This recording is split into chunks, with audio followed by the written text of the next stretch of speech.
వెళ్ళక మునుపు కొంత వాక్యం ధ్యానం చేసుకొని వాక్యానుసారం మన దేవుణ్ణి ఆరాధిస్తాం.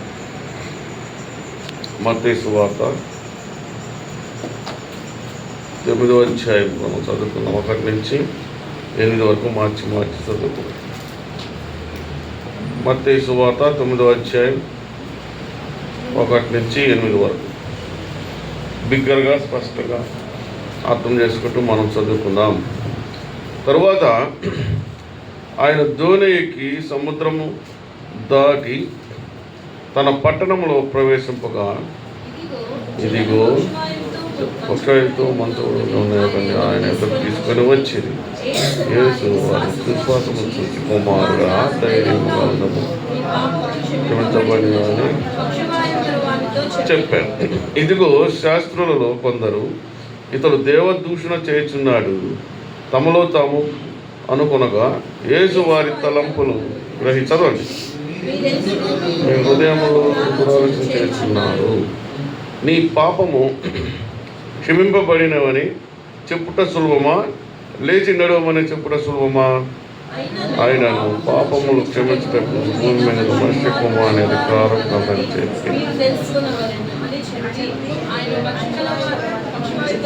చూచి నీవు లేచి నీవు మంచుకొని చెప్పగా వాడు లేచి తన ఇంటికి వెళ్ళాను.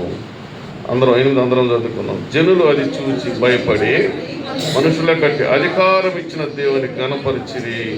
ప్రాణం చేసుకున్నాం. దేవుని సహాయం కొరకై మనం ప్రాణం చేసుకున్నాం. ప్రేమ గల తండ్రి, పరిశుద్ధమైన దేవ, మీ పాదాలకు వందనాలు, స్తోత్రాలు చెల్లిస్తున్నాం. ఘనమైన శ్రేష్టమైన నామానికి వందనాలు. ఉదయకాల సమయంలో ఈ పునరుద్ధాన దినం, ఆరాధన దినం నా తండ్రి కాచి కాపాడేందుకై స్తోత్రాలు చెల్లిస్తున్నాం. ఎంతవరకు కూడా పాటలతో కనపరిచినాం.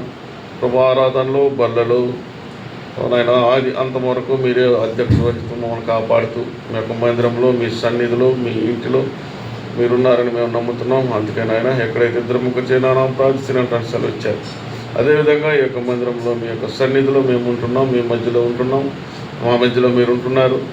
మరి ప్రతి ఒక్క మాట కూడా నేను ఆత్మీయంగా బైబిల్ అనుసారంగా ఏ ఒక్కటి కూడా బయట మాటలు లేకుండా సహాయం చేస్తారండి. మా నాలుకను వాడుకొని, మా స్వరాన్ని వాడుకోండి.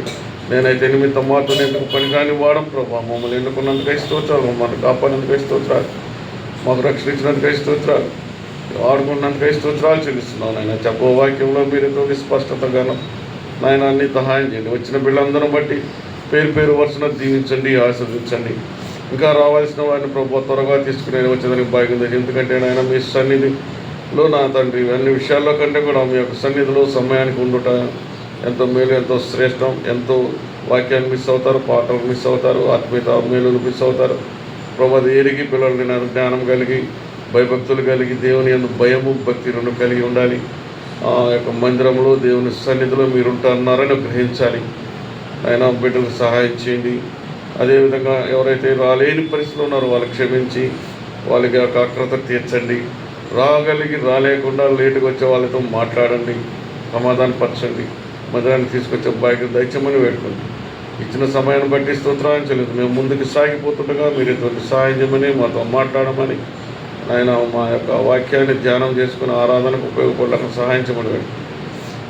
యేసుక్రీస్తు పరిశుద్ధంలో అడిగి వేడుకుంటూ ప్రార్థిస్తున్నాం నా తండ్రి, ఆమేన్. మనం చదవబడిన వాక్యములో మనం 3 పాయింట్లు మాత్రమే చెప్పుకుందాం. నెంబర్ 1 ఏంటంటే,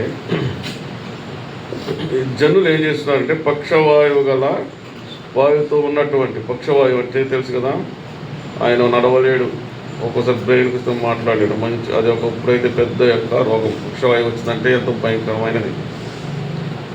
దాని యొక్క వచ్చిందంటే ఇంకా చాలా ఇబ్బందులు ఎంతోమందిని మనం చూస్తుంటాం, కోలుకోలేని పరిస్థితి. ఆయన్నే తీసుకొచ్చి దేవుని వస్తున్నప్పుడు మంచము పట్టి ఉన్న ఒకరిది చెప్పాను కదా, పక్షవాతం వచ్చిందంటే మంచంలో ఉండాల్సిందే. ఇంకా ఎన్ని ఇబ్బందులు వచ్చినా, జ్వరం వచ్చినా మనం రక్షించుకోవచ్చు. కానీ అలాంటి పెద్ద రోగాన్ని, ఆ పెద్ద అనారోగ్యాన్ని దేవుడు ఇక్కడ చేస్తున్నాడు. ఎలా చేస్తున్నాడంటే గమనించాలి.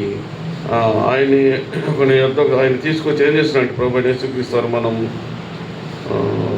2వ వచనం చివరిలో చూసినట్టయితే, కుమారుడా యేసు వారి విశ్వాసం చూసి, కుమారుడా ధైర్యముగా ఉండము, నీ పాపములు క్షమించబడినవని చెప్పాను. ఆయన ఎందుకు వచ్చారా? పక్షవాయువుతో వచ్చినాడు, అనారోగ్యంతో వచ్చినాడు, పెద్ద జబ్బుతో, ఒక రకంగా చెప్పండి పెద్ద రోగంతో వచ్చినాడు. దానికి ఏం చేయాలి మరి చాలా మంది సూచక్రియలు చేస్తూ వచ్చినాడు ప్రభు అయిన యేసుక్రీస్తు వారు. ఎలా? గుడ్డి వారికి కళ్ళు ఇచ్చినాడు. బాబు నీకేం కావాలంటే, నాకు చూపు కావాలంటే ఏం చేసాడు? నిన్ను, నీ విశ్వాసమే నిన్ను స్వస్థపరుస్తుంది అంటే ఆయనకి చూపు వచ్చినాయి. అలాగే ఎంతో మంది 36 సంవత్సరాలను అతను లేచి పరిగెత్తమంటే పరిగెత్తినాడు. ఇవన్నీ ఒక భిన్నం. అయితే ఇది భిన్నం వేరుగా ఉన్నది, ఇది మనం గ్రహించాలి. ఎందుకంటే ఆయన లేచి నిలబడవు, నీ పక్షవాతం బాగైపోయింది, నీ విశ్వాసాన్ని బట్టి అనలా, నీ పాపాలు క్షమించబడ్డాయి. అది అందరికీ సందేహం వస్తుంది, కానీ అంతరంగం ఎరిగిన వారికి, మనం ఎరిగినటువంటి వారికి మాత్రం కాకుండా. అందుకని అక్కడ ఒకటో పాయింట్ ఏంటంటే, నీ పాపాలు నిన్ను క్షమించు. మళ్ళీ దీని గురించి చెప్పుకుందాం. రెండవదిగా మనం గ్రహించాల్సింది ఏంటంటే, ఇక్కడ శాస్త్రులు ఉన్నారు అక్కడ 3లో. ఇదిగో శాస్త్రులలో కొందరు మనం చెప్పుకున్నాం కదా, కొందరు ఇతడు దేవదూషణ చేయుచున్నాడు, తమలో తాము ఏమనుకుంటున్నారు? వాళ్ళు లోపల అనుకుంటున్నారు. బయట కూడా అందులో ఏంది, నువ్వు అతను వచ్చింది దేనికి? స్వస్థత కోసం, పాపాలు క్షమించాయని పడుతున్నాడే ఎలా అని ఆయన అజ్ఞానులు మాట్లాడి వాళ్ళ తలంపులు ఇవి. ఆ శాస్త్రులు అనుకుంటున్నారు. కానీ ప్రభు అయిన యేసుక్రీస్తు వారు ఎవరు? హృదయాంతరంగం ఎరిగిన దేవుడు. అక్కడ వాళ్ళ పెద్దగా అనుకోవాలి. గమనించండి, ఇదిగో శాస్త్రులు కొందరు దేవదూషణ అంటే దేవునికి వ్యతిరేకంగా చేస్తున్నాడు, లేకపోతే దైవత్వానికి వ్యతిరేకంగా చేస్తున్నాడు, విరుద్ధంగా చేస్తున్నాడు అని వాళ్ళలో అనుకుంటున్నారు. వారి తలంపులు గ్రహించాడు ఎవరు? ప్రభు అయిన యేసుక్రీస్తు. అందరికీ మనకు తెలిసిందే. కానీ మనం ఈ యొక్క చెప్పుకోవడం ద్వారా ఆత్మీయతలో బలపడుతుంటాం. కొన్ని కోణాల్లో కొన్ని మన దేవుడు మాట్లాడుతుంటాడు. ప్రతి సందర్భము మనం బైబిల్ చదువుతాం, కానీ అన్నీ మనతో మాట్లాడు. కొన్ని సందర్భాలు తెలిసినా కూడా దేవుని యొక్క వాక్యం ఊట వంటిది. అందుకే జీవం, నేనే మార్గం, సత్యం, జీవం అన్నాడు. అదే జీవం వస్తూ ఉంటుంది. మనం చదువుతూ ఉంటాం, వింటుంటాం, మళ్ళీ కొత్తవి వింటూ ఉంటాం. అలాగా ఇక్కడ మనం వింటున్నప్పటికీ, అందరికీ తెలిసినప్పటికీ మనందరం విశ్వాసం కాబట్టి ఎప్పుడూ చదువుతూనే ఉంటాం. కానీ దీనిలో కొన్ని మర్మాలే గమనించాలి. ఏదో దేవుడిచ్చిన జ్ఞానం కలిసి ఒక్కరొక్కరు మేము చెప్తుంటాం అంతే. అలాగా ఇక్కడ మనం గ్రహించవలసింది ఏంటంటే, ప్రభు అయిన యేసుక్రీస్తు ఎవరంటే, రెండవదిగా హృదయాంతరంగం ఎరిగినటువంటి వారు. ఫస్ట్ నెంబర్ 1 ఏంటంటే పాపాలు క్షమిస్తాయన్న దాని గురించి చెప్పుకున్నాం. రెండవదిగా హృదయాంతరంగం ఎరిగిన దేవుడు మన దేవుడు. అలాగా శాస్త్రులు పరిచయం చెప్పుకుంటారు. ఏమని మనసులో అనుకున్నారు వాళ్ళు?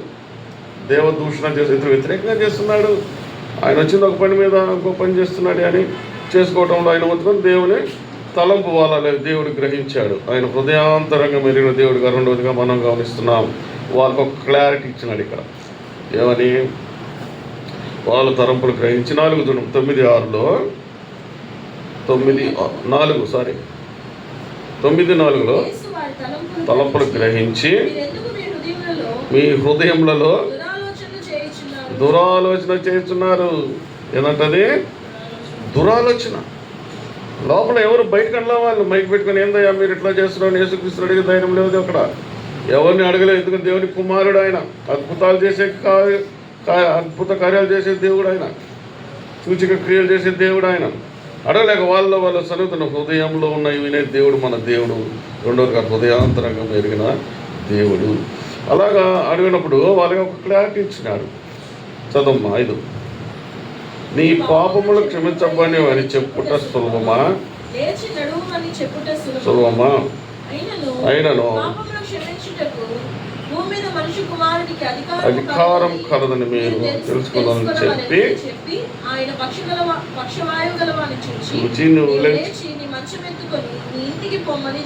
చెప్పగా చాలు సరే లేచి తన ఇంటికి వెళ్ళాను. చాలు నేను చెప్తామా సార్. దీని రెండో వాళ్ళకి ఏం క్లారిటీ ఇచ్చాడు?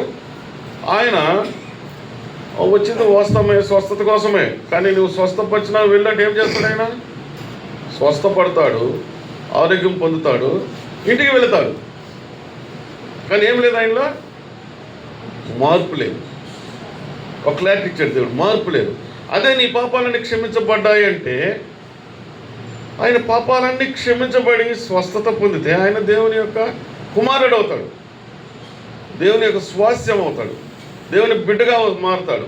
ఈ దినాల్లో చాలా ఎట్లా మనం విమర్శించుకోవటం కాదు, కానీ చాలా బోధలు ఎలా ఉంటాయంటే స్వస్థత మీద ఉంటున్నాయి.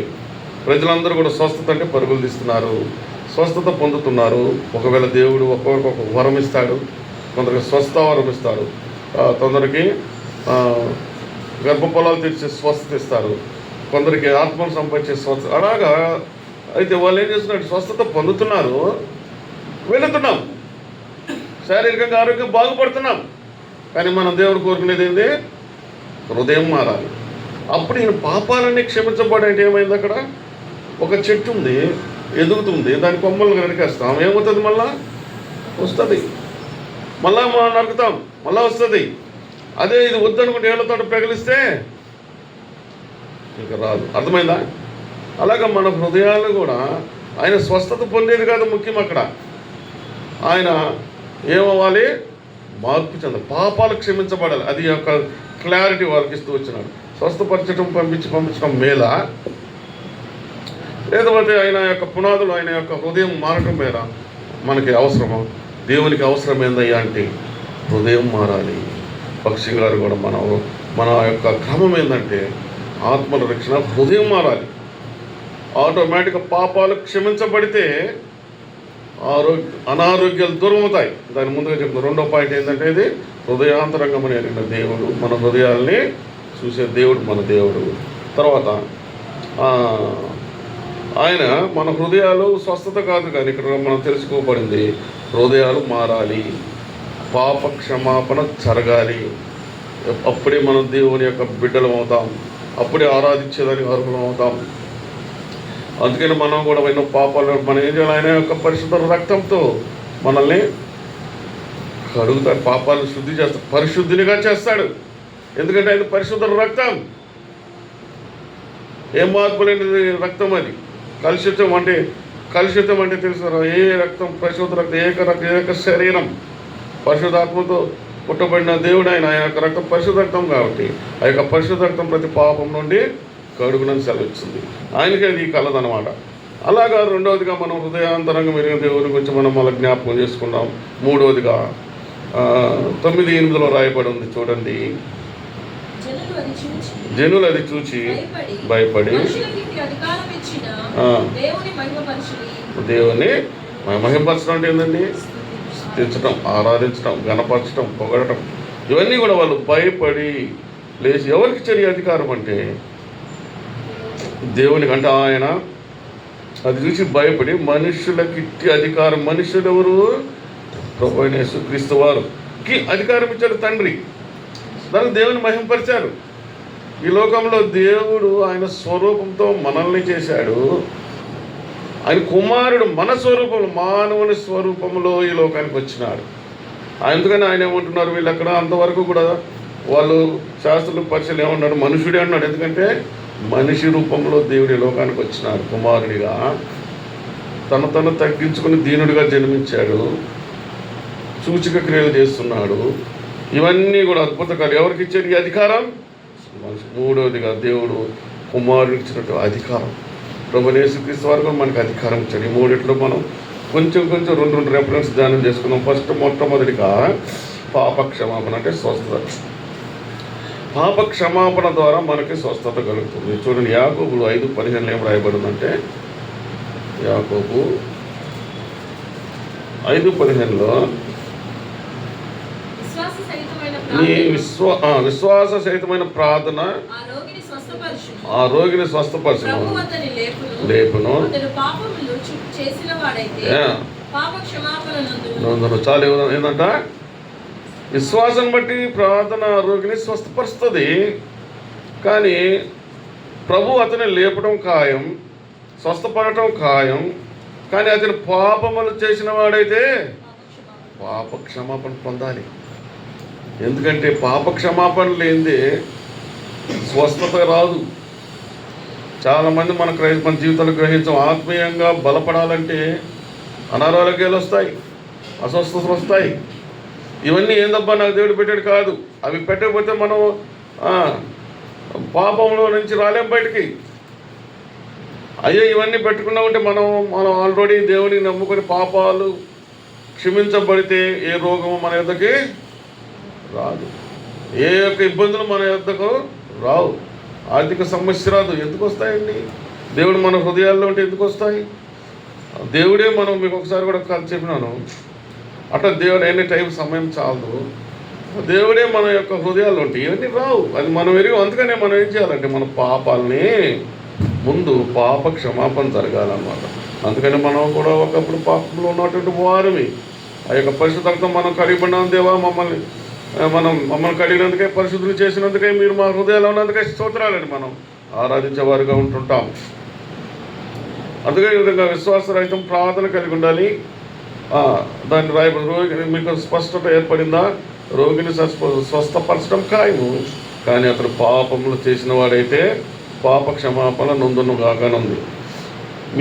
తర్వాత 16లో కూడా చూసినట్లయితే మీ పాపాలను ఒకరితో ఒకరు ఒప్పుకొని స్వస్థపరిచినట్లు ప్రార్థన చేయడం చాలు. అట్లాగా మనం ఏం చేయాలి? ఒకరినొకరు పాపాలు నొప్పుకొని దేవుని ఎంత మనం ఏం చేయాలంట? ఒప్పుకోవాలి. మన పాపాలను ఒప్పుకోలేని చేస్తుంటే మనం ఎప్పుడు దేవుని బిడ్డలం అయిపోవడం, ఎప్పుడో దేవుడు మనల్ని రక్షించినాడు, కాపాడాడు, పరిశుద్ధులుగా ఉన్నాడు. మనం దేవుని బిడ్డలం, మనం ఆయన వారలం, మనం ఆయన సొత్తు, మనం ఆయన కుమారులం, మనం ఆయన పిల్లలం. కానీ ఎలా ఉండాలి? ఈ లోకం భయంకరం ఉంది కాబట్టి ఏదన్నా తప్పు చేస్తుంటే, మానవులం కాబట్టి, ఈ లోకం కాబట్టి ఎన్నో విధాలుగా మనల్ని అపవాది కాచుకుంటుంది. ఏ విధంగా బలహీనలు చేద్దాం, ఈ బలహీనతలు ఏమున్నాయి? ఆ బలహీనలో మనల్ని పాపంలో దింపేదానికి అపవాది పొంచి ఉంటుంది. అపవాది ఈ రోజులైతే మరి భయంకరంగా ఉన్నది అపవాది. అలాగా మనము అపవాదిని ఎదుర్కోవాలంటే ఏం చేయాలి? మన హృదయాల్లో పరిశుద్ధంగా ఉండాలి, పాపాలు వేళ్లతో కూడా మిగలించబడి ఉండాలి. మనలో ఏముండాలంటే దేవుని ఆత్మతో నింపుదల కలిగి ఉండాలి. ఈ ఆత్మతో నింపుదల కలిగి ఉండాలి. అలాగా నింపుదల ఇంకా చూసినట్లయితే మనం హెబ్రీలు 1:6-26 ఒకసారి చూద్దాం. హెబ్రీలకు రాసిన పత్రికలు 6:26లో కొన్ని చెప్పుకుందాం.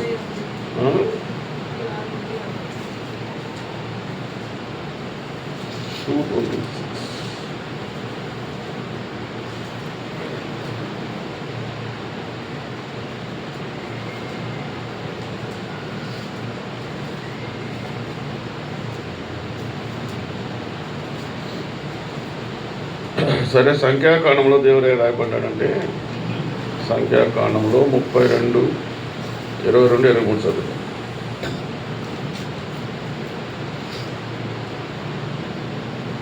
చూద్దామని మళ్ళా చూస్తాను. సంఖ్యాకాండం 32 అధ్యాయం 22-23 చదువుకుందాం. ఆ దేశము మీరు తిరిగి వచ్చి యెహోవా దృష్టికి ఇశ్రాయేలీయుల దృష్టికి నిర్దోషులయ్యుందురు. అప్పుడు ఈ దేశము యెహోవా సన్నిధిని మీకు స్వాస్థ్యమగును. మీరు అట్లు చేయని యెడల యెహోవా దృష్టికి పాపము చేసిన వారు కనుక మీ పాపము మిమ్మల్ని పట్టుకొనును అని తెలుసుకొనుడి. మీరు మీ పిల్లల కొరకు అదంతా పర్లేదు. ఏం రాయబడిందంటే 23లో చూసారా? మీకు స్వాస్థ్యమగును. ఎలాగంటే మన దేవుడు, మీరు తర్వాత ఇదంతా చదువుకోండి. మనకు కావాల్సిన అంశం ఏంటంటే ఆ దేశంలో యెహోవా సన్నిధి జయింపబడిన తరువాత మీరు తిరిగి వచ్చి యెహోవా దృష్టికి ఇశ్రాయేలుల దృష్టికి విరోధులై ఉందరు. ఎప్పుడు మనం సన్నిధిని జయింపబడిన తరువాత, జయింపబడని అంటే మనం ఎక్కడ ఉండాలంటే, మనం ఇందాక చదువుకున్నాం, మనం ఎవరమే? దేవుని బిడ్డలం, దేవుని స్వాస్థ్యం, దేవుని కుమారులం. అలా ఉండాలంటే మనం ఏం చేయాలంటే ఆయన సన్నిధిలో జయించాలి. సన్నిధిలో జయించాలంటే ఏంది? ఏముండాలి? మనం ఇంట్లో జయిస్తాం, అన్నింటిలో జయిస్తాం, కానీ సన్నిధిలో జయించము. సన్నిధిలో జయించాలంటే ఏం చేయాలంటే మనం అన్ని కార్యక్రమాలకు రావాలి. మంగళవారం రావాలి. మంగళవారం ప్రత్యేక యొక్క నియామం కూడా అన్నిటికి కూడా మనం రావాలి. ఆయన సొత్తు అనబడాలంటే ఆయన మనల్ని ఇందాక చదువుకున్నాం, మనల్ని ఆయన రక్తం ఇచ్చి కొన్నాడు. అలాంటప్పుడు మనం ఆయన యొక్క సన్నిధిలో ఎలా ఉండాలంటే ప్రత్యక్షపరిచే వారంగా ఉండాలి. మనం ఆ యొక్క సన్నిధిలో గడపాలి. అని అప్పుడే మనం దేవుని యొక్క సొత్తు అవుతామని ఒక 32వ అధ్యాయం 22, 22, 23లో స్పష్టంగా రాయబడుతుంది. మనం ఒక రకంగా చెప్పాలంటే ఇక్కడ ఏం రాయబడి ఉందంటే, యెహోవా దృష్టికి ఇశ్రాయేలు దృష్టికి నిర్దోషులై ఉందురు అంటే ఏంది? సన్నిధికి పాల్పోతుంట నిర్దోషులం అవుతాం మనం. నిర్దోషులై ఉండి అప్పుడు ఈ దేశం యెహోవా సన్నిధి మీకు స్వాస్థ్యం అవుతుంది. వెళ్ళాలి ఇజ్రాయెల్ మన దేవుని దృష్టికి మనం సన్నిధి వెళ్తేనే నిర్దోషం అంటే దోషాన్ని అవుతామనే కదా లెక్క. మన మందిరం రాకపోవడం కూడా ఒక దోషత్వం, ఒక రకంగా చెప్పుకోవాలంటే తప్పు. మనం ఏమంటారంటే దాన్ని తప్పు చేసిన వారి అవుతాం. రావాలి మన కోసం, అది మన దేవుని కోసం. చాలామంది మేము దేవుని కోసం గుడికి వెళ్తాం అనుకుంటారు. కాదు, మనం ఆత్మీయతని బలపరుచుకునేదానికి, మన ఆత్మీయ జీవితాన్ని కొనసాగించడానికి, మనం ఆత్మీయతలో నిలకడగా ఉండేదానికి మనం ఏం చేయాలంటే ఆయన సన్నిధికి రావాలి. అందుకనే మనం ఇవన్నీ మన భక్సింగ్ గారు ఏర్పాటు చేస్తూ వచ్చినారు. ఆయన క్రమంలో ఏమని సంఘ ప్రార్థన ఒకటి ఉంటుంది, బైబిల్ స్టడీ ఉంటుంది, స్త్రీల కూడిక ఉంటుంది, తర్వాత ఆరాధన ఉంటుంది. అన్నిటి కూడా మనం భయభక్తులతో ఆయన సన్నిధిలో మొరపెట్టుకుంటేనే మనం ఆయన యొక్క బిడ్డలం అవుతాం. అప్పుడు మనం ఎప్పుడైతే ఆయన సన్నిధిలో చేరి మనం ఉంటామో అప్పుడు మనకు ఆయన మన యొక్క హృదయాల్లో దేవుడు ఉంటాడు. అప్పుడు మన హృదయాల్లో ఆయన యొక్క తప్పులు పట్టేదానికి లేకుండా ఉంటాం అన్నమాట. అలాగా ద్వితీయోపదేశ కాండంలో కూడా 24:16లో రాయబడి ఉంది. ద్వితీయోపదేశ కాండంలో 24:16 సార్ చూడండి.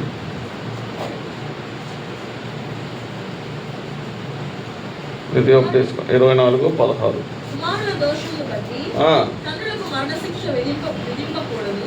తండ్రుల దోషమును బట్టి కుమారులకు మరణశిక్ష విధింపకూడదు. ఎవరి పాపము నిమిత్తము వాడే మరణశిక్ష పొందును. పాపం ఎవరికి తెస్తుందండి? పాపానికి జీతం ఏంది? మరణం. కానీ స్పష్టంగా రాయబడి ఉంది, తల్లిదండ్రుల పాపాలకు మనల్ని శిక్షించబడకూడదు, కుమారుని పాపాలు తల్లిదండ్రులు శిక్షించబడకూడదు. ఎవరి పాపం వల్లనే శిక్షించబడు మరణానికి దారితీస్తుంది. పాపం ఏం చేస్తుంది? అస్వస్థతను ఇస్తుంది, అనారోగ్యాన్ని ఇస్తుంది. అది అనారోగ్యం అన్నా ఒకటే, అస్వస్థత అన్నా ఒకటే. తర్వాత పాపం మనం ఏం చేస్తుందంటే ఆర్థికంగా ఇబ్బందులు పెడుతుంది. పాపం మనం చేస్తుంటే కుటుంబ కలహాలు తెస్తుంది. పాపం మనకేం చేస్తుందంటే ఉద్యోగాల్లో ఇబ్బందులు తెస్తుంది. పాపం మనం ఏం చేస్తుంది? మనం ఉన్న నగరంలో, మనం ఉన్న ఇంటి పరిసరాల్లో జగడాలు తెస్తుంది. పాపానికి జీతం ఏదైనా మరణం. లాస్ట్కి ఒక్కసారి మనం పాపము మరణానికి కూడా తెస్తుంది. చాలామంది మీరు ఇంటుంటారు, ప్రతిరోజు మనం పేపర్లో చూస్తుంటాం, పాపమే మరణాన్ని తీసుకుంటాం. ఒకరు పాపం చేస్తారు, వాళ్ళని చూసినందుకు వాడిని చంపేస్తారు, వీళ్ళు జైలుకి పోతారు. సో లాస్ట్ టైం కూడా నేను చెప్తూ వచ్చినాను. అలాగా పాపం చేసిన వాడు బాగుపడలేదు, కానీ చంపిన వాడు కూడా జైలుకి పడి ఎవరి కుటుంబాల జీవితాలు నాశనం అయిపోతాయి. అలాగా పాపాన్ని ప్రతి ఒక్కరు కూడా మనం పాపాల నుంచి క్షమాపణ పొందాలి. అందుకనే మన పాపాలు క్షమించడం కొరకై ఆయన మన పాప భారాన్ని అంతా తండ్రి కుమారుని పంపించండి ఈ లోకానికి. ఎందుకు? మన పాపాలు క్షమించడానికి కొరకై ఆయన బలయ్యాడు. ఆయన జీవితాన్ని త్యాగం చేస్తూ వచ్చినాడు. ఈ వాక్యాలు చదివితే చాలా ఉన్నాయి, మనకు సమయం చాలదు కాబట్టి, మీ అందరికి తెలిసిందే కాబట్టి. ఈ లోకానికి ఆయన మన పాపాలు క్షమించడం కొరకై వచ్చినాడు. ఆయన త్యాగం మూర్తిగా వచ్చినాడు, కరుణామయుడిగా వచ్చినాడు, ఆయన ఒక భారంతో వచ్చినాడు. ఎప్పటికీ మన పాపానికి ప్రాయశ్చిత్తమైంది క్షమాపణకి ప్రభు యేసు రక్తమే చిందించాడు. మన ప్రతి ఒక్క పాపానికి అంత పాత నిబంధనలో మోసే ధర్మశాస్త్ర ప్రకారం ఎప్పుడు పాపం చేస్తే అప్పుడు రక్తం చిందించాల్సింది. ఆ యొక్క నోటి లేని జంతువులు బలి ఇవ్వాల్సింది, రక్తం చిందించాలి. ఇవన్నీ లేకుండా మన కోసమై ప్రభు యేసుక్రీస్తు వారు ఆయన ఒక పరిశుద్ధ రక్తాన్ని చిందిస్తూ మన పాప క్షమాపణని ఇస్తూ వచ్చినాడు. అదేవిధంగా ఎంతోమంది బైబిల్లో చూసినట్లయితే చాలా ఉన్నాయి. రెండవదిగా మనం రెండో అంశానికి వెళ్దాం. రెండవదిగా ఏంటంటే మనం చదువుకుంది మత్తయి సువార్తలో హృదయాంతరంగం ఎరిగిన దేవుడు. ఎవరు హృదయం ఎరిగాడు? అక్కడ శాస్త్రులు హృదయం ఎరిగాడు. శాస్త్రులు చదువుకుంటున్నారు. వాళ్ళు ప్రతి ఒక్క ఘటనలో, ప్రతి ఒక్క అంశంలో, ప్రతి ఒక్క విషయంలో వాళ్ళు ఏం చేస్తుంటారో చదువుకుంటుంటారు. ఈయన ఎవరు, అసలు ఏంది విషయం అని ఆ యొక్క అన్ని దేవునికి తెలుస్తూ ఉంటాయి. అలాంటప్పుడు దాన్ని బట్టి మనకు అర్థమైంది ఏంటంటే దేవుడు హృదయాంతరంగం ఎరిగిన దేవుడు. బైబిల్లో చూసినట్లయితే మనం ఒక ఎగ్జాంపుల్ చూసుకుని అందరికి తెలిసింది. యోహాను సువార్త 11:21లో మార్తా మరియ గురించి మనం తెలుసుకుందాం. మార్త ఏమంటుందంటే చదువుమా, యోహాను సువార్త 11:21 లాజరు చనిపోయిన రోజులైంది, 4 దినాలైంది, కానీ అక్కడ ఎవరు లేరు, ప్రభు అయిన యేసుక్రీస్తు వారు లేరు. ఇది అందరికి తెలిసిన విషయమే. మార్త యేసుతో ప్రభువా చావకుండును,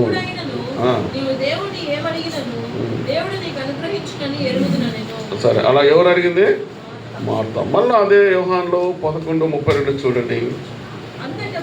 అంతటా మరియా యేసు ఉన్న చోటుకి వచ్చి ఆయన చూచి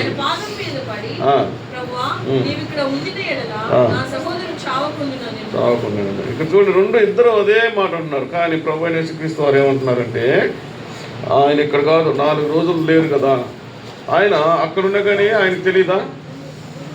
లాజరు చనిపోయాడని తెలీదా? తెలుసు. ఎందుకంటే ఆయన హృదయాంతరంగం ఎరిగిన వాడు, ఆయన స్వస్థపరిచేవాడు. 4 రోజులైనా సరే లాజరుని లేపినటువంటి వాడు, ఆయన యొక్క కుళ్ళిపోయిన శరీరాన్ని లేపినటువంటి వాడు. ఆయన పని మీద వెళ్ళున్నాడు, లేడు, కానీ లాజరు చనిపోయాడని ఆయన హృదయానికి తెలుసు, హృదయాంతరంగం ఎరిగిన వాడు. కాబట్టి మనందరం కూడా మనం ఏమనుకుంటామంటే, దేవుడు మనల్ని కొన్ని చూడలేదు అనుకుంటాం, కానీ మనల్ని చూస్తుంటాడు, దేవుడు మనల్ని గమనిస్తుంటాడు. అలాగా మార్త మరియలు బాధ వెళ్ళబుస్తూ వచ్చినారు. కానీ అయ్యా నువ్వు ఇక్కడే చనిపోడేమో అనుకుంటున్నారు, కానీ ఇప్పుడైనా దేవుడు బతికిస్తాడని వాళ్ళకి తెలియదు. కానీ ఇక్కడున్న దేవుడికి తెలుసని వాళ్ళకి తెలియదు. ఆయన హృదయాంతరంగం ఎరిగినటువంటి దేవుడు. మనం అనుకుంటాం, మనం ఎక్కడికి పోయినా, ఏ ఊరికి పోయినా, ఎక్కడ ఉన్నా, ఇంట్లో ఉన్నా మనం చూడలేదు అనుకుంటాం. పిల్లి పాలు చూస్తుంటే నోరు చూడలేదు అనుకుంటాం. వెనక నుంచి వాళ్ళ యజమాని ఏం చేస్తాడో ఒక తోట తడతాడు పిల్లిని, అంటే చూడలేదు అనుకుంటుంది. అదేవిధంగా మీకు ఒక చిన్న ఉదాహరణ చెప్తాను. ఒక సండే స్కూల్ పిల్లలు అందరూ ఉంటే ఒక టీచర్ ఏం చెప్పిందంటే, తలా ఒక లడ్డు ఇచ్చిందంట. ఒక 50 మందికి అందరికీ తలా ఒక లడ్డు ఇచ్చి, ఈ లడ్డుని మీరందరూ వెళ్ళి ఎవరికి కనబడకుండా ఒక ఊరు తిని రండి అని పంపించిందంట. అందరూ వెళ్ళారు, గోడసాటికి వెళ్ళారు, చెట్టు సాటికి వెళ్ళారు, పోస్టాటికి వెళ్ళారు. పిల్లలు అందరూ లడ్డు తిని హ్యాపీగా వచ్చారు. ఆయన చూసారు, ఎవరు లేదు అంకుల్, ఎవరో చూడలేదు సార్ అన్నారంట. ఒక పాప మాత్రం ఆ లడ్డుని పట్టుకోందంట.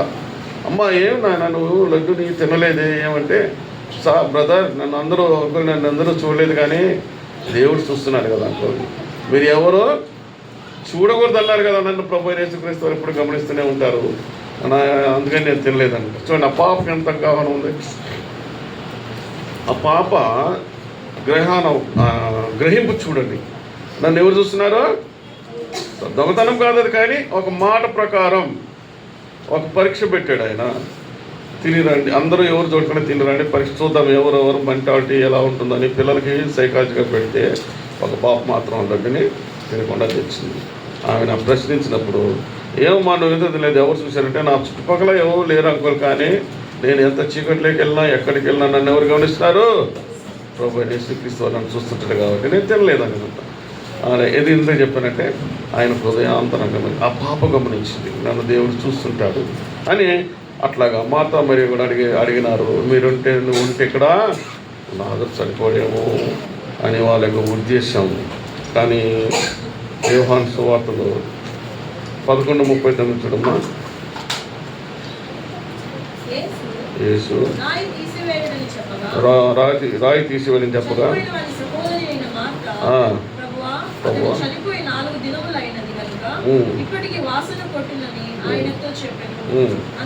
అందుకు యేసు మహిమ చూతు అని. సార్ ఈ మహిమ అనేది వాళ్ళకి జవాబు. ఏందయ్యా అంటే, మహిమ అంటే దేవుడు అక్కడ ఉన్నాడు, మనందరికీ తెలుసు. చనిపోయిన వారిని లేపుతాడు, కుష్ఠరోగిని లేపాడు, అందరినీ లేపేవాడు, కుంటివాడి గుడ్డి అన్నీ తెలుసు. కానీ ఈ యొక్క మహిమ కావాలంటే కుళ్ళిపోయిన యొక్క లాజరుని లేపడం మహిమ. అది ఎవరికి మహిమ? దేవునికి మహిమ. నాకు తెలుసు లాజరు చనిపోయాడు, నేను లేను, కానీ ఆ యొక్క కుళ్ళిపోయిన యొక్క లాజరుని లేపడం అనేది దేవుని యొక్క ఘనత. దేవుని మహిమపరుస్తాం, ఇంకా దేవుని ఆరాధిస్తాం, దేవుని ఘనపరుస్తాం మనం. అదే అక్కడ యొక్క మర్మము వాళ్ళిద్దరికి తెలియదు. అయ్యో మీరు ఏంటంటే బతికేవారేమో, అప్పుడే బతికేవాడేమో, కానీ సమాధిలో పెట్టేసినాడు, కుళ్ళిపోయింది. కుళ్ళిపోయినటువంటి లాజరును దేవుడు, ఇది మహిమ అన్నమాట, దేవునికే మహిమ, దేవునికి ఘనత, తండ్రికి ఘనత. అలాంటి దేవుడిని మనం కూడా ఆరాధిస్తూ రావాలి. అది స్పష్టం చేస్తూ వచ్చాడు. ఆయన హృదయాంతరంగం ఎరిగిన దేవుడు. అందుకనే 1 రాజులు 8:39 అంటున్నాడు. 1 రాజులు 8:39 చూడమ్మా. 1 రాజులు 8:39 ప్రతి మనిషి యొక్క హృదయము నీ వెరుగుదవ కనుక విని క్షమించి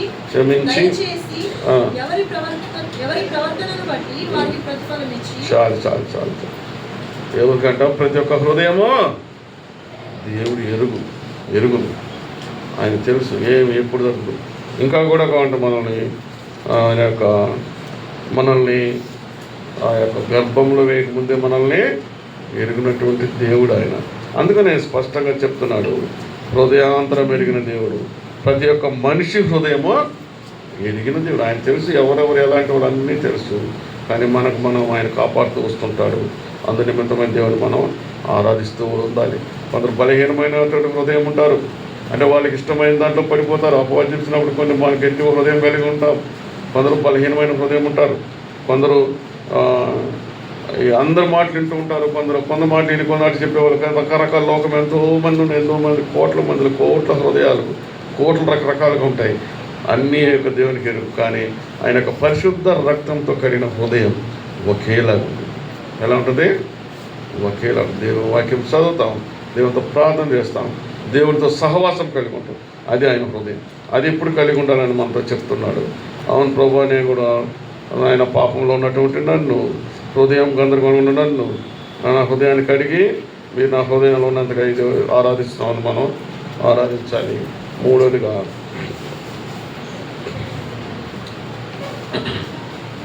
చూస్తే మనం ఇక్కడ చదువుకున్నాం. 8 చూడండి ఒకసారి. 9:8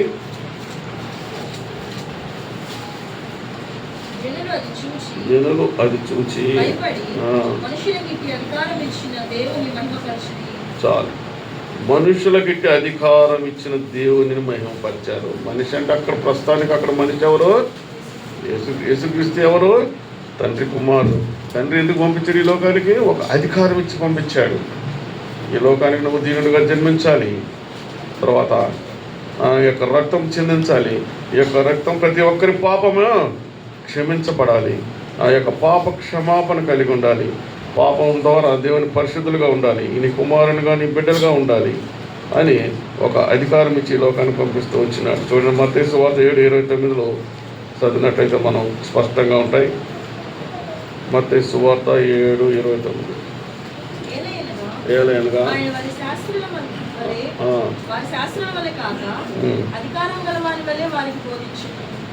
వాళ్ళ శాస్త్రం వల్లే కాకుండా ఎలా అంట? దేవుని అధికారము కాని వాళ్ళే వారికి బోధిస్తూ. అంటే ఇక్కడ బోధ మీద అధికారం ఇస్తూ వచ్చినాడు దేవుడు. ఆయన బోధించడానికి అధికారం ఇస్తూ వచ్చాడు. నెంబర్ 1, దేవుడు ఆయనకి బోధ మీద అధికారం ఇస్తూ వచ్చినాడు. శాస్త్రం వాళ్ళే కాదు, సనుక్కునే అలవాటు లేదు. సనుక్కుంటా ఒకరి మీద చెప్పటం, ఒకరు గుసగుసలాటేది లేదు. దేవుడు హృదయాంతరంగం ఎరిగినడు. హృదయంలో ఏదైతే ఉంటుందో అదే వస్తుంది. దేవుడు ఆయన తండ్రి కుమారునికి, మన యొక్క మనిషి రూపంలో వచ్చిన దేవునికి అధికారం ఇస్తూ వచ్చాం. దేని మీద? బోధ మీద. రెండవదిగా చూస్తే మత్తయి 9:6 మనం చదువుకున్నారు. అయినను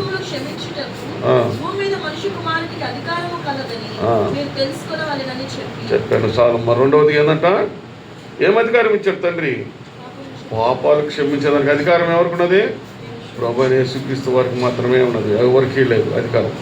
ఆ యొక్క అధికారము ఆయన తండ్రి కుమారునికి ఇస్తూ వచ్చినాడు, బోధించేదానికి ఇచ్చినాడు. రెండవది అధికారం పాపాలు క్షమించడానికి అధికారం ఇస్తూ వచ్చినాడు. అందుకని మన పాపపు మూట, పాప భారం అన్నీ ఆయన ఎత్తుకునేసుకొని శిలువలో మరణించి ఆ యొక్క పరిశుద్ధ రక్తం ద్వారా మన పాపాలన్నీ కడగబడ్డాయి. అందరి నిమిత్తం ఆరాధించాలి. తర్వాత యోహాను సువార్త 1:12 రాయబడిన చూడండి ఒకసారి.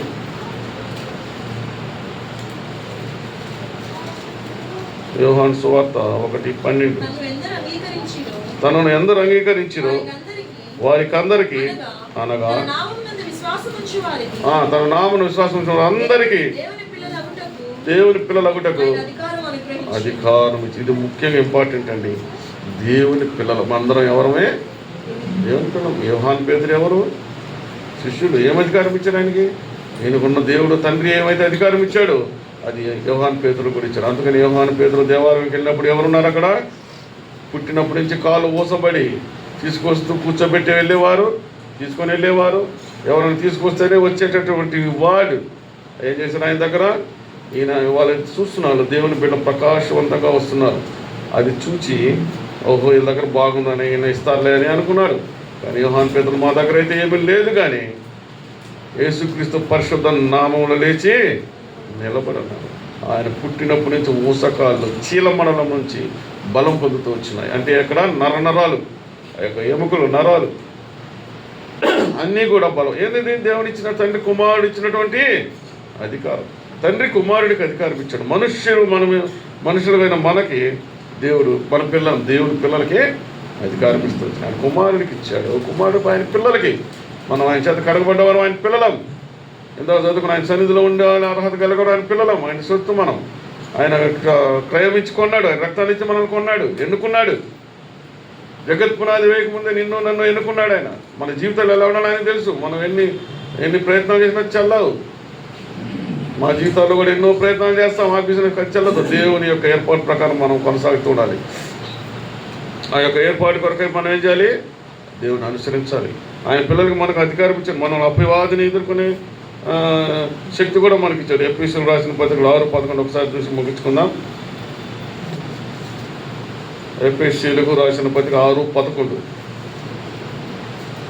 ఎఫెసీ 6:11.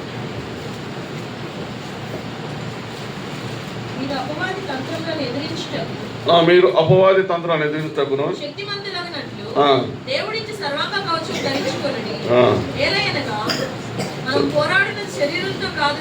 శరీరంతో కాదు కానీ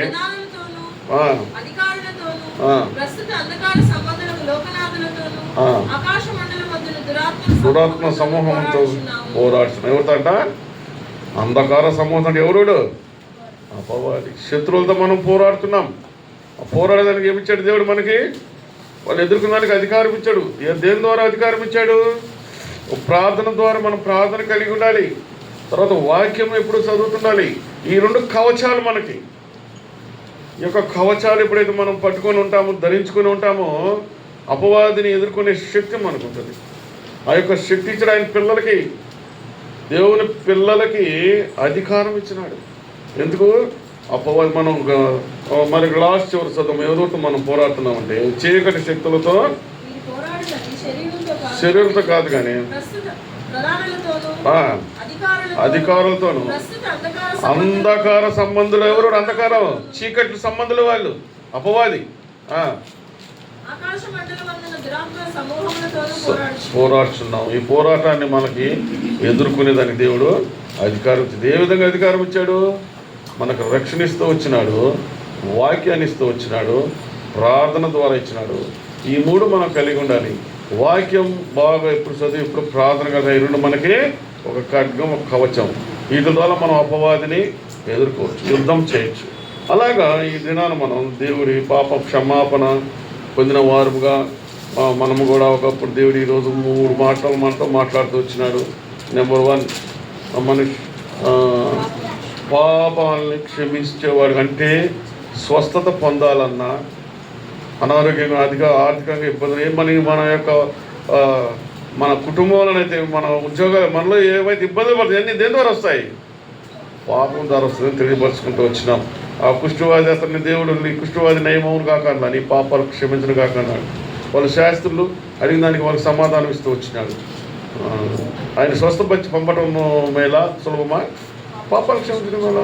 పాపాలు క్షమిస్తే వేళ్ళతో పెగలించబడుతుంది. ఆ యొక్క పాపం తీసివేస్తే అన్ని రోగాలు రావు. మన హృదయంలో దేవుడు ఎప్పుడైతే ఉంటాడో అప్పుడు మనకి అస్వస్థత రాదు, ఆర్థికంగా ఇబ్బందులు ఉండవు. ఎందుకంటే దేవుడు ఉన్నాడనే ఒక నిరీక్షణ, దేవుడు ఉంటే ఒక ధైర్యం, దేవుడు ఉంటే నాకేమి కాదు అని ఒక ధైర్యం, ఆయన అవసరానికి ఇచ్చే దేవుడు మనకి ఇవన్నీ ఉంటాయి అన్నమాట. అలాగా దేవుని హృదయం మనం మారితే చాలు, పాప క్షమాపణ జరిగితే చాలు, ఆయన కుమారునిగా ఆయన సొత్తుగా ఉంటే చాలు అనేది 2వదిగా. 3వదిగా ఈ లోకానికి తండ్రి కుమారికి ఒక అధికారం ఇచ్చి పంపించిన ఆ విధంగా ఆయనకి ఏం అధికారం ఇచ్చాడు? పాప క్షమాపణ చేసే అధికారం ఇచ్చాడు, బోధించే అధికారం ఇచ్చినాడు. ఆయన పిల్లలకి కూడా, మన పిల్లలకి ఎవరమే? మనం పిల్లలంటే మన పుట్టపుట్టి పిల్లలు కాదు, దేవుని ప్రభువు యేసుక్రీస్తు పిల్లలు మనం. అది ఎరగం, మనం దేవుని పిల్లలు. మనం దేవుని పిల్లలు ఎలా ఉండాలి? మన పిల్లకాయలు ఎలా ఉండాలని ఆశిస్తాం, సంతోషంగా ఉండాలి. వాడు ఏం కావాలని ఇస్తాం మనం. ఎందుకు? అప్పు చేసేది ఇస్తాం, ఆయన కోరుకుంది ఇస్తాం మనం. అట్లాంటి చెడు మార్గంలో పంపించాం, మంచి మార్గంలో ఎంత కోరుకున్నా ఇస్తాం.